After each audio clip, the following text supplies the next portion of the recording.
Não, Total, perfeito. total. E Lucas, a gente tava falando um pouquinho de relacionamento, né? E a gente vê cada vez mais tem pessoas solteiras aí no mercado, né? Cara, taxa de casamento tá diminuindo, taxa de divórcio tá aumentando. E obviamente onde tem mais solteiros, tem mais pessoas carentes também. Sim. E hoje a gente vê até muitas pessoas acabam se envolvendo com uma outra pessoa, só porque outra pessoa deu um pouquinho mais de atenção ali e tal. É possível, né, diferenciar uma conexão ali que seja verdadeira de uma autossabotagem emocional ali que você possa ter, um auto-engano emocional?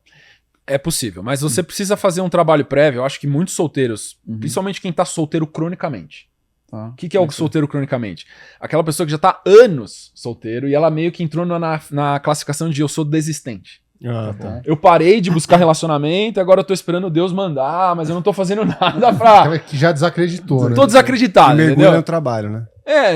Tem alguma... Cada um tem uma justificativa, né? Tem gente que mergulha na família, tem gente que mergulha no trabalho, hoje em dia, porque vai dar recursos e vai dar uma certa autonomia, mas eu acho que o que falta na maioria dessas pessoas, e eu não quero deixar estigmatizado que carência é só pra solteiro, tá? Tem muita gente em relacionamento carente também. Tá bom. Só que a causa da carência é falta de maturidade pessoal. Tá bom. São pessoas imaturas, são pessoas que idolatram as suas emoções e seus sentimentos e têm uma habilidade de razão muito baixa. Se elas não conseguem fazer uma análise bem fidedigna da situação que elas estão envolvidas. E aí o que acontece com muitas pessoas, seja solteiro ou seja pessoas dentro de relacionamento, é que elas não seguem um princípio que eu chamo de reciprocidade afetiva. Porque elas não têm esse feeling. Elas entram no modo adolescente, ou entram no modo carente, ou entram no modo arquetípico que elas gostam mais, e elas não saem desse modo, elas ficam fixas, é uma marcha única. E aí o que essa pessoa faz? Ela dá afeto baseado no que ela acha que é o certo para aquele momento. Só que afeto é um denominador vital comum relacional. Eu tenho que saber quanto de afeto que eu dou pra minha filha. Depende. Se ela tá se comportando, se ela tomou banho, se ela jantou, se ela fez tudo o que ela precisava no dever dela de uma criança de 3 anos, eu vou dar um afeto. Se ela tá fazendo um chilique, 10 minutos pra gente sair, ela tá atrasada pra escola, o meu nível de afeto é outro. Isso é algo óbvio pra você ver quando você tá tratando com uma criança, com o adulto deveria ser tão óbvio quanto. Quanto de afeto eu vou dar pra minha esposa depende do momento que a gente tá. Se a gente tá sentado na mesa da sala de jantar pra falar das finanças, o afeto talvez seja qualidade atencional, atenção e presença. Se eu tô no momento que eu vou namorar com a minha esposa, o afeto, o cortejo que eu vou fazer é outro.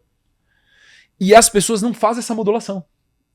Elas olham pra dentro delas e falam quanto que eu estou disposto, ou quanto que tá o meu buraco e quanto que eu quero dar pro mundo pra tomar do mundo. Tá bom. E aí o que acontece é que essas pessoas estão o tempo todo com as suas garras buscando afeto alheio. Tá bom. E isso é sufocante, cara. Isso é horrível. Quando você recebe afeto não requisitado de qualquer pessoa, na hora desperta nojo. Ou raiva, ou ira, qualquer coisa assim. Mas é um instinto de aversão total, onde você fala, cara, sai daqui, eu não quero isso agora. Só que a maioria das pessoas que dá afeto, elas saem da impressão de que quando elas estão dando esse afeto não requisitado, que elas são maravilhosas. Eu acho que isso é um exemplo até do que uma situação a gente já tinha comentado, por exemplo, um casal ali, eles estão começando a sair as primeiras vezes se conhecendo, o cara de repente já tá apaixonado, ele, sei lá, manda flores pra menina no trabalho, algo assim, e ela, tipo, não tá na mesma, tá ligado? Pra ela já é uma versão que, tipo, acabou, tá ligado? Ele achou Imagina que seja algo assim. ele mandou flores, aí ele achou que ia pro próximo nível, que ela ia apaixonar. E o que tipo, aconteceu? Ela regrediu boteou. muito. Já era. Ela falou, a gente tá em Tá emocionado. tá ligado? emocionado, a gente não tá na mesma página. Então, o que eu vejo muito das pessoas, e isso acontece em casamento também, isso é o que é o mais triste, Porra, tá?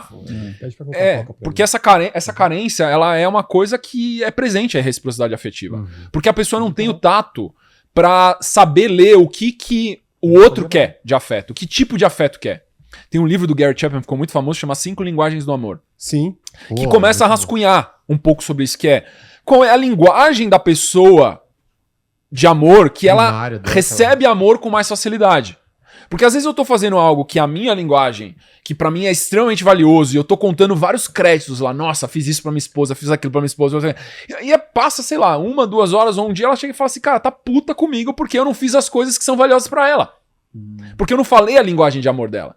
E às vezes eu fazer uma atividade, em vez de fazer 20 das que eu gosto, que não é a linguagem de amor dela, eu ganho uma reputação absurda com aquela pessoa. Uhum. Então a falta de modulação para eu me colocar no lugar do outro e falta de empatia é o que gera a maior parte dos problemas em relacionamento, que é imaturidade também.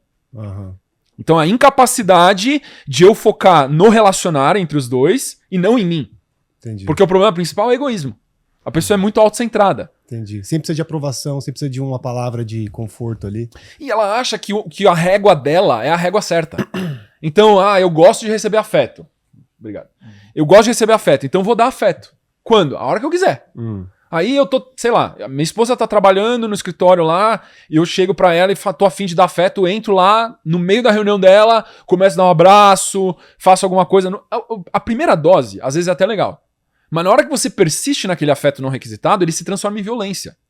E a maioria das pessoas não consegue fazer essa leitura de que afeto não requisitado é violência.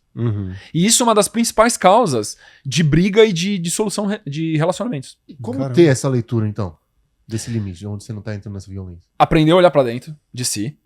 Entender que a sua verdade não necessariamente é a verdade do outro. Do outro, tá. E aí você se questionar e falar assim, cara, qual é a verdade do outro? Eu não sei. Então eu tenho que perguntar. Ô, Lucas, mas quando a gente fala... Diálogo. Tá uma comunicação. Né? Comunicação. Mas quando a gente fala, por exemplo, verdade de um, verdade do outro, não existe a verdade, tipo uma única verdade? Existe. Existe uma única verdade, mas essa verdade, ela tende ao inacessível.